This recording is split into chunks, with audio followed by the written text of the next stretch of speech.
সূরা তাহা অধ্যায় নম্বর 20 আয়াত 25 থেকে 28 বলা হয়েছে, রব্বি ইশরাহ লি সাদরি। এই দোয়া করতেন যখন মহান প্রভু আল্লাহ সুবহানাহু ওয়া তাআলা মুসা আলাইহিস সালামকে বললেন, যাও বার্তা পৌঁছে দাও।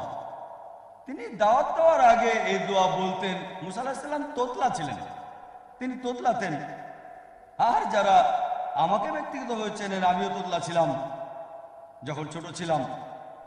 আর স্বপ্ন দেখতাম, মানুষ যে কোনো স্বপ্ন দেখতে পারে।